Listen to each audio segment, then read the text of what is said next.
Turn to Arlene Violet. Ms. Violet, question for Secretary. Mr. Marlis, in the past you've been reluctant to demand identification at the polls. The usual argument has been, well, we don't have that much of election fraud issues that arise. But of course, it's extremely difficult to prove election fraud precisely because there aren't any identification requirements. So, sir, why not demand that people identify themselves with government or some sort of identification in order to have a chilling effect on fraud even happening? Arlene, I could not agree more. If you look back on my history as Secretary of State in 2007, we had a Voters First Advisory Commission, which I came forward and said, we're going to recommend voter identification at the polls. Did you put that legislation in? Yes, and I did. Did you lobby actively I lobbied. for I it? brought the Indiana Secretary of State in. On our cost, brought him in to testify before the entire House, by the way, not just a committee hearing, had them speak before the entire House of Representatives, Todd Rokita, to explain how voter identification worked in his state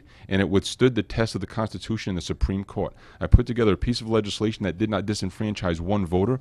I lobbied for it, we fought for it, and even had the majority leader, who's now Speaker of the House, stand on the floor on public TV and say what a great piece of legislation it was, and it failed. And As a Democrat, of course, in a totally Democratic controlled General Assembly, does that show a lack of respect for your leadership? I think it shows that the Democratic Party nationally is opposed to voter ID, and that I am not in line with my party on that issue, and I will introduce that bill once again in 2011, now with a majority leader who states that he's in favor of it, now being Speaker of the House. I hope we can get it through the Senate. Work again in the House, work on the Senate, and then it'll be my job as Secretary of State to educate the Rhode Islanders as to this major change. But we need to do this.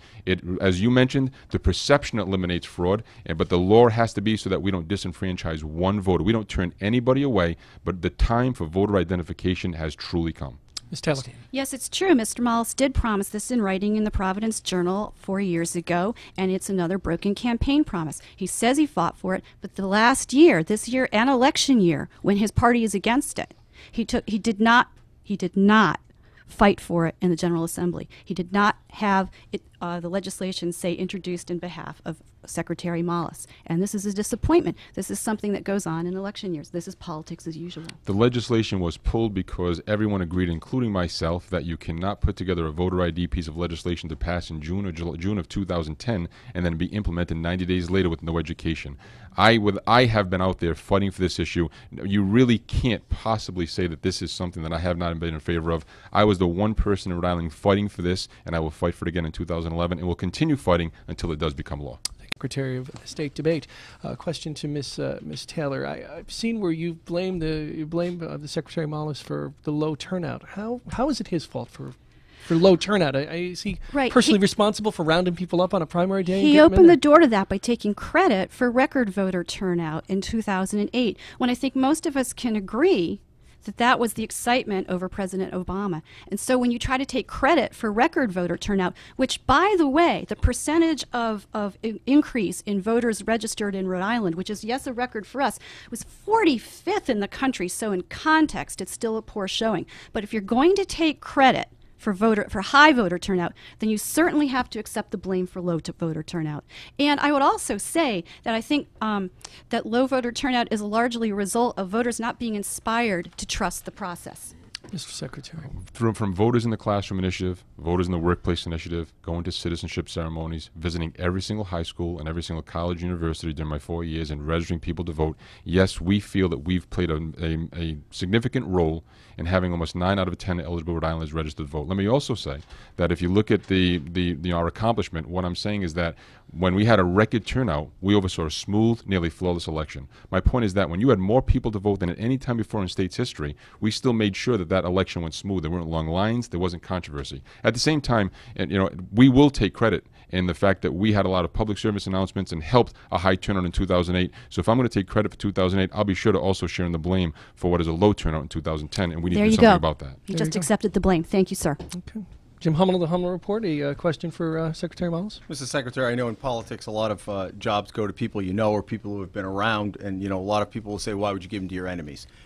Many people would say it's North Providence State House Bureau on your staff. John Fleming, your former chief of staff, makes upwards of $120,000. I'm not sure what he does for you. Paul Caranci, who has also been wrapped up in the FBI, whether he's a target or cooperating witness, we don't know. He's on the North Providence Town Council and incidentally deals with small businesses and has filed for personal bankruptcy himself. We have Mr. Barbieri, who worked for RIPTA and had to resign after he resigned and came to work for you after your last election with emails from RIPTA. And then we have Mr. Welsh, who was your counsel, although you use Adler, Pollock, and Sheehan. So we have 4 people from North Providence. And I'm curious as to what the criteria were for hiring them, and is this the best we can do in your administration? Let me just first clarify something. We owe it to the person. Mr. Barbieri did not resign. He actually left that employment for this employment. So it wasn't resignation. He left under very good circumstances. He's I think RIPTA will confirm it was an outstanding to employee. Go to work for you. Correct. At a higher salary. I don't know if that's true, but I'm sure. I don't know if that's true, Bill. Jim, I have to be honest with you. But he's making $100,000 for you. If that's what his salary says, yes, it is. Okay. So we have 4 people, one of them part-time, but the rest making north of 6 figures. Yes. Is that the best we can do, and who else how wide a net did you cast? Out of 57 employees, I believe the number was 6 or 7 who reside in North Providence. I think that's indicative of the top of the population in North Providence, to be completely honest with you. As far as who I brought with me, I brought 3 people. I brought John Fleming, who is my chief of staff in North Providence, who did an outstanding job there and does an outstanding job here. I brought my secretary, Pam Lombardi, who did an outstanding job there and does an outstanding job here. And part-time Mark Welch, who was my town solicitor in North Providence. They served me well for 10 outstanding years. Balanced budgets, built schools, built senior centers, a team that truly worked. I was proud to take that team with me, Jim. That was my honor to do that. And what about Mr. Caranci? Mr. Caranci he did not work for me in North Providence. He worked for Secretary of State Jim Langevin.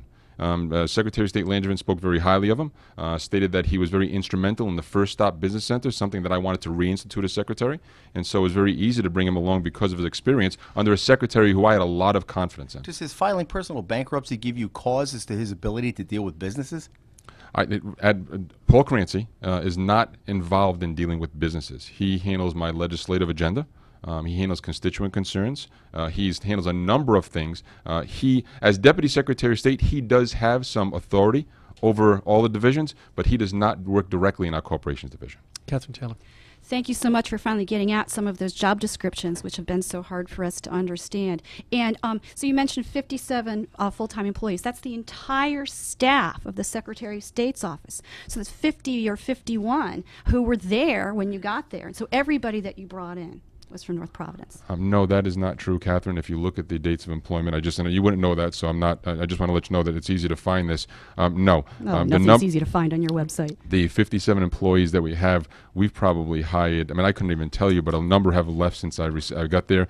As far as who I brought in from my team in North Providence, there were 3. John Fleming, Pam Lombardi, Mark Welch, and I have to tell you that if there was room to bring in more qualified people who I had the honor of working with, who did a great job for 10 years, I'd been more than happy to look at those qualifications and see where they fit. But I had 5 outstanding directors who we left right there, and who was there under Secretary of State Brown, Secretary of State Inman, and Secretary of State Langevin. Thank you, Secretary Mueller. Arlene Violet, a question for Ms. Taylor, please. Ms. Taylor, one of the issues in the lieutenant governor's race is whether it's make work. There's constitutional duties, and then the people keep adding on and adding staff to do things that weren't within the purview originally. Now, this afternoon, you've described certain activities that you would like to see expanded in the office of General Treasurer. Would you explain, for example, why, beyond the constitutional duty, should the Secretary of State's office even have a jobs location? Why isn't that the business of Economic Development Corporation? In addition, you want to post the votes. Yes. Now, in the past, that hasn't been done at the General Assembly, but Right. Gordon Fox has indicated he's willing to do that. Right. Why shouldn't that be under the General Assembly budget? Aren't you, in a sense, sort of grabbing responsibilities that other entities that should be doing it should be forced to do? Sure. For the jobs portion of it, I agree. Most of that does and should reside with the Economic Development Corporation, and I think Secretary Mullis claims a lot of credit for what goes on there, or a lot of the programs that take place cooperatively between the two entities. So as much as possible, there should be cooperation. But as the Secretary of State is the portal through which all businesses travel into government by means of their original incorporation and their annual reporting, that is the one entity in government that can have this annual contact with businesses and stay in touch that way. So that's why I've identified that as a role for the Secretary of State. And in terms of the General Assembly, yes, they should be doing this themselves. They have the budget, they should be doing it. but they're not.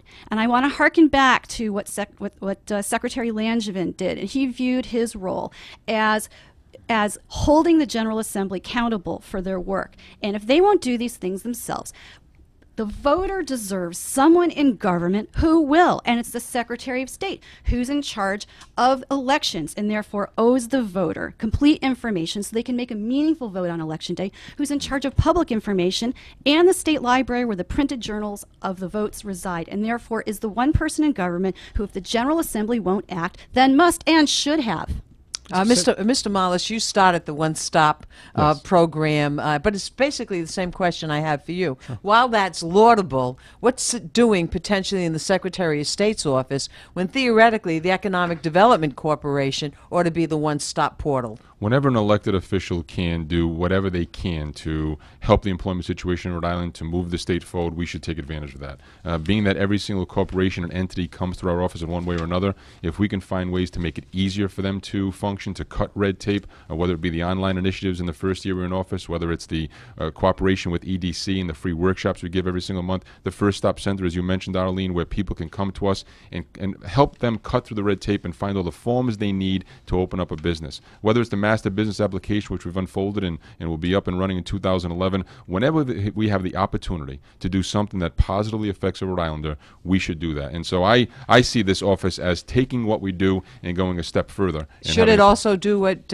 she indicated, posting the votes if the General Assembly doesn't do it? We need to get this done. I've been fighting this for 3 years with the General Assembly, so we need to get it done. And my goal is to link to them, because right now, as we talk about, a lot of states do this, but you'll find that the Secretary of State's office is not the entity that does it. It's the General Assembly. We need to hold them to this task and get it done. Ms. Taylor.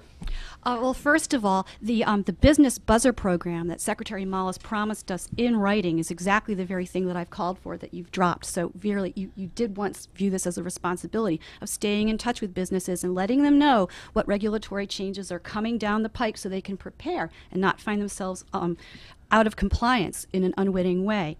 And in terms of the General Assembly, yes, they should be doing this, but they're not, and they may not be going to. And so who is going to do that for the voter? It should have been you. It needs to be someone, and it will be me.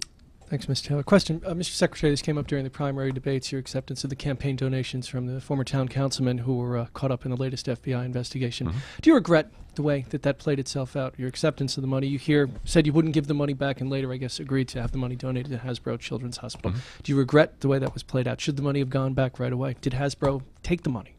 You know, it was an issue that should not have been brought up, as far as I'm concerned, and I mean that sincerely. The end result is that, you know, and I will get to the question, Bill, but we need to talk about the issues of the day. I'll go back to the first question, or one of the first questions. You know, this state is in dire straits. We need leaders who are going to move forward and talk about the issues, yet it always seems to be that one issue, that soap opera type issue that gets all the attention. In this particular situation, these are 3 individuals who are being charged with some very serious allegations.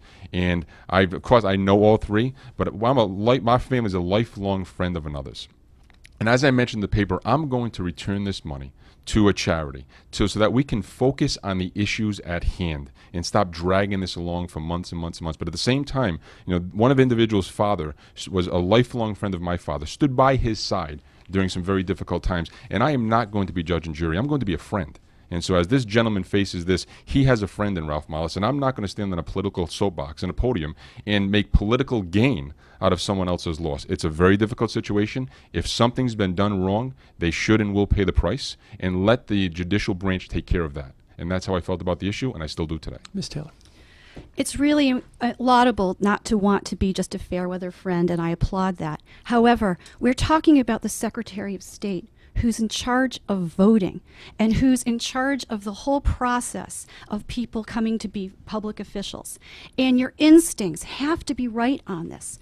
If one of your friends is found to have been involved in selling their vote and violating the public trust, then your instinct needs to be to go to that person and say, we're friends, I love you, but I'm sorry, this money has to go back to you.